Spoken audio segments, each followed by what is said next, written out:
இது தொடர்பான பார்வையை நம்மோடு பகிர்ந்து கொள்வதற்காக மூத்த பத்திரிகையாளர் பிரியன் அவர்கள் நம்மோடு இணைப்பில் இருக்கிறார். சார் வணக்கம். தமிழ்நாட்டில் 6 இடங்களுக்கான அந்த மாநிலங்களவை தேர்தல் தேதி தற்போது அறிவிக்கப்பட்டிருக்கிறது. இது பற்றிய உங்களுடைய பார்வை? கண்டிப்பா இது ஒரு எதிர்பார்த்த ஒரு விஷயம் தான். அது ஜூலை மாசம் அந்த தேர்தல் நடக்கும்ன்ற விஷயம். இந்த 6 வேகன்சியில 4 வேகன்சி திமுக நிச்சயமாக திமுக வேட்பாளர்கள் வெற்றி பெறுவதற்கான வாய்ப்பு அந்த அளவுக்கு எம்எல்ஏக்கள் திமுகவில் இருக்கிறத நம்ம பார்க்கிறோம். திமுக அல்லது திமுகவோட கூட்டணி கட்சிகளுடைய எம்எல்ஏக்களை வைத்துக்கொண்டு 4 எம்பிக்களை ராஜ்யசபா எம்பிக்களை தேர்ந்தெடுக்க முடியும். அதே மாதிரி அதிமுகவை பொறுத்த மட்டும் 2 எம்பிக்கள்ல ஒரு எம்பிக்கை தேர்ந்தெடுக்கலாம், இன்னொரு எம்பி தேர்ந்தெடுக்கிறதுக்கான ஒரு 4-5 எம்எல்ஏக்கள் குறைவா இருக்காங்க.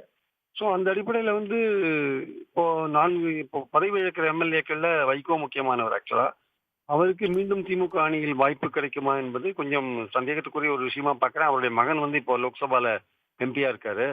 ஸோ திமுகவை பொறுத்த மட்டும் இளைஞர்களுக்கான வாய்ப்பு இந்த முறை கமலஹாசன் அவருக்கு ஏற்கனவே ப்ராமிஸ் பண்ணியிருக்காங்க திமுகல.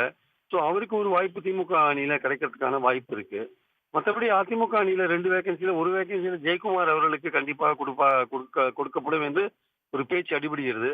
2வது வேகன்சி தான் தேமுதிகவுக்கு இல்லைன்னு எடப்பாடி சொல்றாரு. ஆனா தேமுதிக சொல்றாங்க எனக்கு கொடுக்கறதா உறுதிமொழி கொடுத்துருக்காங்கன்னு சொல்றாங்க. ஸோ இனிமே எடப்பாடி என்ன மாதிரியான ஒரு நடவடிக்கை எடுப்பாரு? ஏன்னா மெகா கூட்டணி அமைக்க போறேன்னு எடப்பாடி சொல்றாரு.